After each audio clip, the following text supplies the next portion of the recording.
Salut, c'est Sai. Cette vidéo est la suite de deux autres vidéos intitulées « Je découvre Star Wars en 2020 » et « Star Wars, je continue mon initiation » qui étaient consacrées à la prélogie et à la trilogie originale. Donc si vous ne les avez pas vues et que vous souhaitez profiter pleinement de l'expérience proposée, à savoir redécouvrir Star Wars en 2020 du point de vue de quelqu'un qui ne l'avait jamais vu, eh bien vous trouverez les liens des deux premières vidéos dans la description. Pour cette vidéo, je vous avais laissé le choix entre les Star Wars Story et la postlogie et vous avez choisi les Star Wars Story. Je viens donc de regarder Solo ainsi que Rogue One et on va en parler. Mais avant ça, j'ai pas mal de choses à vous dire.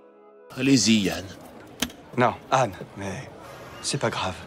Déjà, merci car la grande majorité de vos commentaires étaient à la fois extrêmement bienveillants, mais aussi très enrichissants. Cependant, certains avaient l'air étonnés que je ne fasse pas davantage de recherches pour éviter de dire des bêtises. Mais non, ce n'est pas l'esprit de ce format. J'ai envie de découvrir ces films sans être influencé par ce que je pourrais lire sur internet. Pour vous, c'est l'occasion de découvrir un regard neuf et peut-être naïf sur des films que vous connaissez par cœur. Et pour moi, c'est l'occasion d'en apprendre davantage dans l'après-coup en lisant vos commentaires. Et pour l'instant, c'est une expérience assez unique que je suis très content de vivre avec vous. Donc je n'ai pas changé de méthode pour cette vidéo. Aie confiance en la force. Vous avez aussi été très nombreux à me conseiller la série The Clone Wars. Alors c'est prévu, cette série m'attire énormément, mais avant je veux voir tous les films de la saga. Donc après les Star Wars Story, ce sera au tour de la postlogie. Et c'est pareil pour la série The Mandalorian. Vous êtes aussi très nombreux à me demander des analyses de personnages ou des épisodes d'étranges créatures, alors c'est tout à fait possible, mais ce n'est clairement pas prévu pour tout de suite. Quand je vous parle de Camelot ou d'Harry Potter, ce sont des univers avec lesquels j'ai grandi, donc j'ai beaucoup de choses à vous raconter. Mais pour Star Wars, il va falloir me laisser le temps de les revoir et de digérer tout ça. Donc pour l'instant, je vais me limiter à ce format découverte. Désolé. Vas-y, qu'est-ce que t'allais dire ? J'ai fait une petite exception pour l'analyse des références à Star Wars dans Camelot. C'est une vidéo dont je suis plutôt content, mais elle aurait certainement été plus complète et plus précise si j'avais attendu d'être plus à l'aise avec ce nouvel univers. Bref, encore une fois, cette introduction est beaucoup trop longue, mais je pense que c'était important de poser les choses avec vous. Sur ce, on n'attend pas une minute de plus, c'est parti pour mon avis sur les Star Wars Story. J'ai choisi de commencer par Solo, et j'enchaînerai ensuite avec Rogue One. Comment ça s'est passé? Je vais vous dire comment ça s'est passé. Ils ont voulu vous avoir et ils ont essayé de me tuer. L'argent Ils l'ont gardé. et mon coaxium. Ils l'ont gardé aussi, mais il y a un côté positif à tout ça. Alors pour tout vous dire, dès les premières minutes du film, j'ai compris que je n'allais pas voir un Star Wars comme les autres. Déjà, l'absence du texte déroulant, véritable emblème de la saga, c'est assez déstabilisant. Et même l'esthétique visuelle, bien que très réussie selon moi, s'éloigne quand même pas mal de l'esthétique des films précédents. À tel point qu'au départ, je me suis demandé si j'étais dans l'univers de Star Wars ou dans celui de Final Fantasy. Non mais sans déconner, regardez ce plan, on dirait l'intro du jeu FF7. Du coup, j'ai accepté dès le départ que j'allais assister à une nouvelle proposition au sein de l'univers Star Wars. Et au final, j'ai vraiment apprécié l'esthétique visuelle et sonore du film, du début à la fin. Je travaillerai comme pilote. On achètera un vaisseau ensemble. On voyagera aux quatre coins de la galaxie. Je serai plus obligée d'obéir aux ordres et je me laisserai plus jamais humilier par qui que ce soit.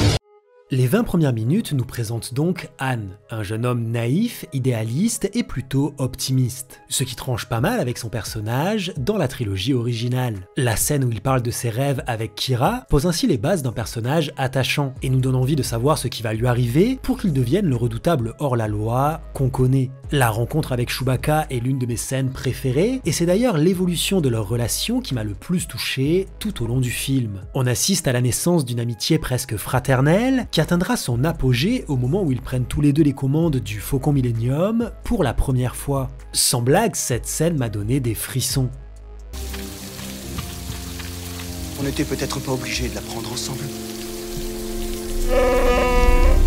Si la plupart des personnages secondaires ont une écriture assez caricaturale, je trouve que l'ensemble fonctionne plutôt bien.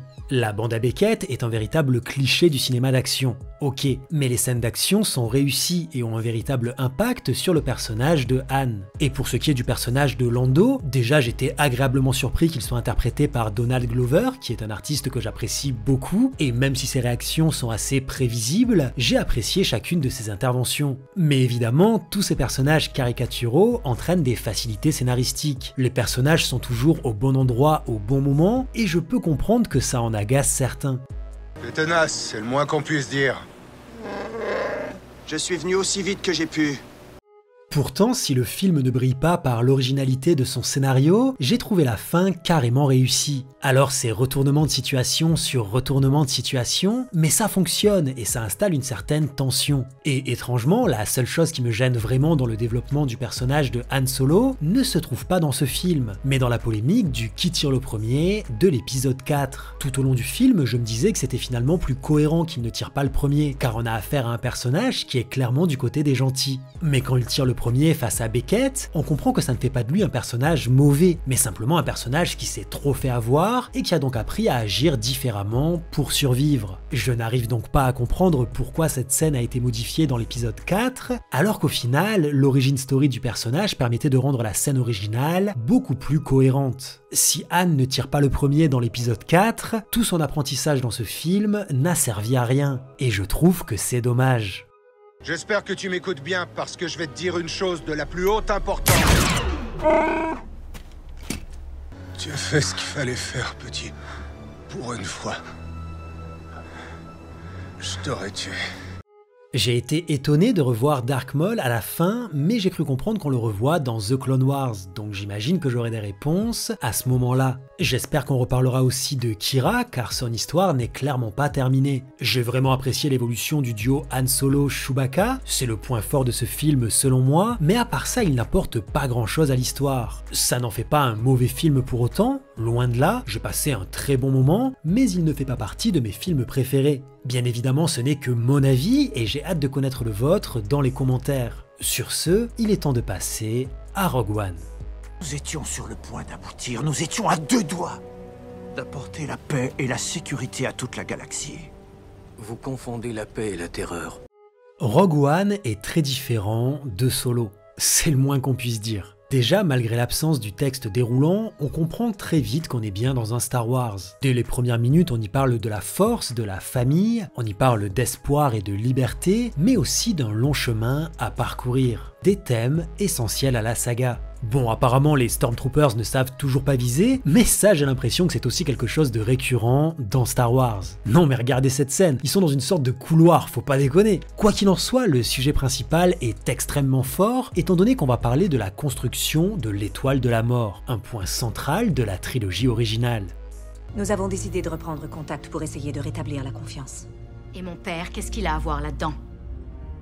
J'ai vraiment apprécié le personnage de Jean, mais malheureusement je trouve que c'est la seule qui est véritablement développée. Je m'explique. Il y a beaucoup de personnages, pour la plupart ils sont loin d'être caricaturaux, mais on ne sait presque rien à leur sujet. Chirrut en est le parfait exemple, il semble maîtriser un certain aspect de la force, mais on ne sait pas pourquoi. Alors si vous avez une explication, je suis vraiment preneur, car ça pourrait en faire un personnage vraiment intéressant. Mais s'il n'y a pas d'explication, ça donne juste l'impression que c'est un personnage complètement abusé. A l'inverse, le droïde K2SO est tout autant badass, mais ça semble cohérent. Et en plus, je trouve que le choix d'en avoir fait un personnage cynique fonctionne à la perfection.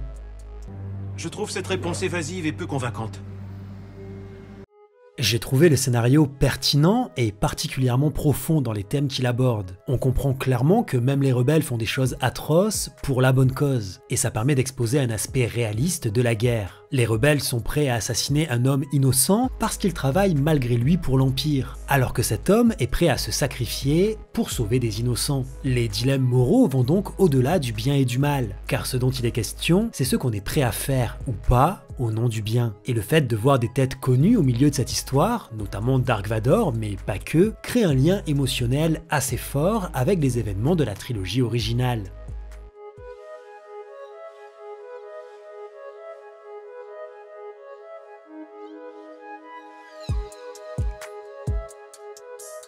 Le scénario se déroule donc de manière cohérente, et on arrive à la dernière demi-heure du film, l'attaque de la base scientifique de l'Empire. L'esthétique visuelle et sonore est toujours aussi mémorable, mais la grande force de ce film, c'est sa fin, qui est à la fois terrible, inévitable et pourtant pleine d'espoir. Si j'ai regretté que les personnages ne soient pas plus développés, leur mort n'en demeure pas moins bouleversante. On assiste à une véritable mission suicide pour le bien commun, les personnages s'écroulent les uns après les autres, et c'est un déchirement à chaque fois, alors qu'on ne les connaissait pas vraiment. Rogue One a réussi l'exploit de donner vie pas seulement à un personnage principal, mais bien à tout un groupe animé par un seul et même espoir. Celui de rétablir la paix dans la galaxie. Et cela se termine en apothéose avec l'arrivée de Dark Vador, suivi de près par Leia qui récupère les fameux plans de l'étoile de la mort. On est donc à quelques minutes du début de la trilogie originale et on n'a qu'une envie, c'est réembarquer une fois de plus dans cette grande aventure.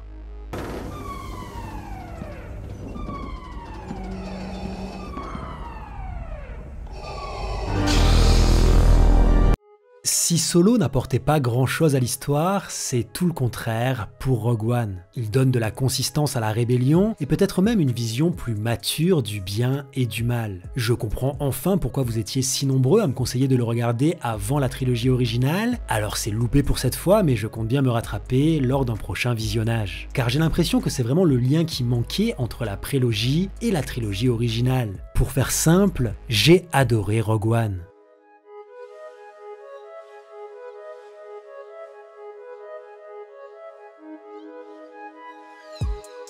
Eh bien, j'ai maintenant 8 films Star Wars à mon actif et pour l'instant, je dois dire que je ne suis vraiment pas déçu. Je les ai tous appréciés pour différentes raisons et à différents niveaux d'intensité et j'ai donc hâte de m'attaquer à la post-logie qui a tant divisé les fans.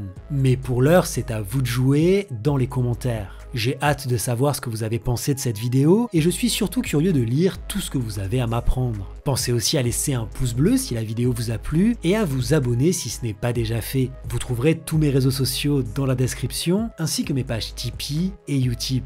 Allez, que la force soit avec vous et moi je vous dis à très vite pour de nouvelles vidéos. Peut-être qu'un jour tu changeras d'avis. N'y compte pas trop.